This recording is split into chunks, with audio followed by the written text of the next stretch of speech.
Well, good day to you, folks, and welcome to another little video. So, where are we today? We are just getting started in the Upper Missouri River Breaks National Monument. This is a huge national monument. This canyonlands run for 150 plus miles, and so we're going to go in a few different areas. There's no way I can cut through it all on the dirt roads. And so we're going to hit a couple of different sections, check it out. I think there's 3 or 4 major pins I've dropped on the map, but probably we'll end up doing about 60, 70 miles of dirt roads.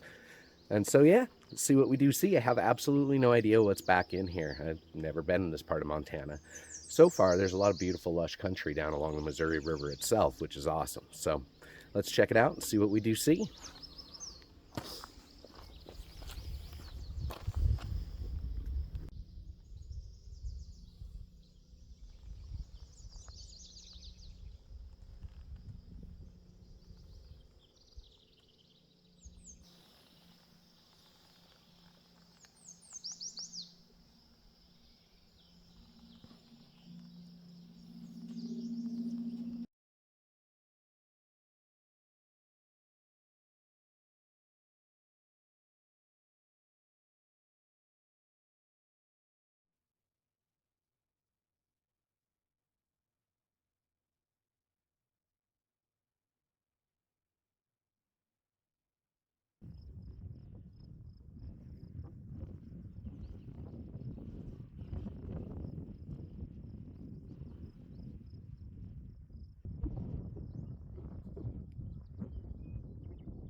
Well, this is why Google Maps absolutely sucks when you're trying to go places. It's great if you're on pavement, but so I wanted to get back into the other side of the river and back into the National Monument like we were earlier. Popped it into Google Maps, gave me a route, had like 48 miles of dirt roads, it said, but it took me pretty much right where I wanted to be. And of course, we are 41 miles in, and I run into a huge gate. It says private property, keep out, posted with like a dozen signs. Thank you, Google Maps. Now we get to backtrack for an hour and a half to try and find a different way in. Lovely. It's all private property back here too, so it's like I can't even find a place to camp. Grr. Anyway, I'll keep driving.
So kind of an interesting drive. You got a bit of footage, but coming down that canyon was spooky, and like it would be deadly when wet. But you get to the bottom, and then there's just this ferry. Get you across the river, and so the 60 some odd miles of dirt roads I did up on top and coming down into the canyon, I've got about 15 miles back out this way, but just thought I'd show you the ferry crossing there because it's kind of cool. I don't think I've ever been on a single vehicle ferry like that going across the river. Very nice old guy that runs it too. Awesome. He lives down here, has for years, it sounds like. Anyway.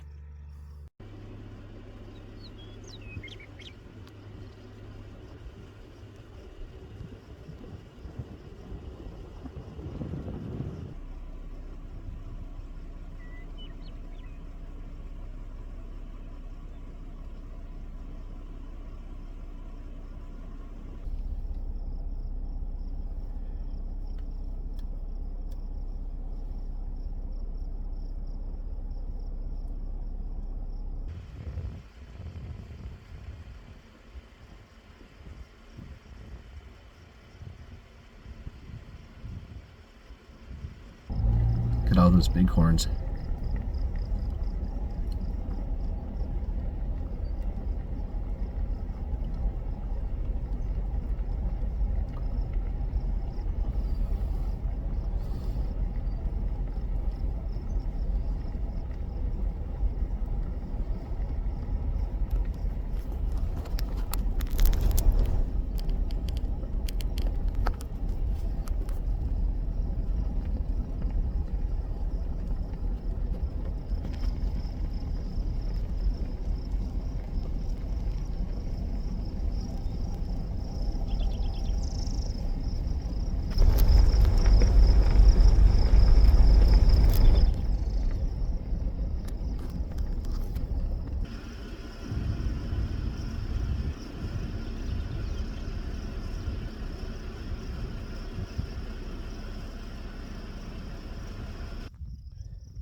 Well, folks, it is the next morning, but this is the end of the episode. I forgot to record something last night. So, what can I say about the Upper Missouri River Breaks National Monument? That is such a wordy name. I'm just kind of blown away, to be perfectly honest. This was something that was very unexpected. I saw this on the map, just kind of tossed a pin in it, said, hey, let's go check that out, you know what I mean? And when I first touched base on it at the very beginning of the video, it was cool, but it wasn't like mind-blowing impressive or anything. It was just really cool. And so we spent some time in that section, and then I backed out and did shoot like 50 miles of dirt roads through farm country, ranch lands, some pretty like hills, mountainscapes mixed into it all. But I just never was making it down into the canyon like I was trying to do. Kept running into private property and stuff. And then I found this little sign that said something ferry. And I was like, ferry, that means I got to get across the river. So that's got to get me into the bottom. I followed it, and oh my goodness, that canyon is impressive. The scale of it, like, I'm sure it just doesn't even show on camera, but it is getting up onto very equal to going into Hell's Canyon in some aspects, maybe even a little more impressive than Hell's Canyon. I could compare it to a lot of the canyonlands in Utah, different rock colors, but wow, just something else. Very well worth the journey. And when I'm talking to the ferryman down there in the bottom, he said he sees about 10 people a day during the peak season, the summer. It's completely inaccessible if it's wet, which cuts a lot of traffic. It's a round trip getting in and out of there, over 120 miles of dirt roads. It's just a really well kept secret. It's a beautiful, beautiful, beautiful spot. If you ever have a chance to go, get in there, find your way. You're going to need good GPS software. Don't trust Google Maps or OnX or any of that crap. But it's well worth your time. I hope you enjoyed, and I will catch you on down the road.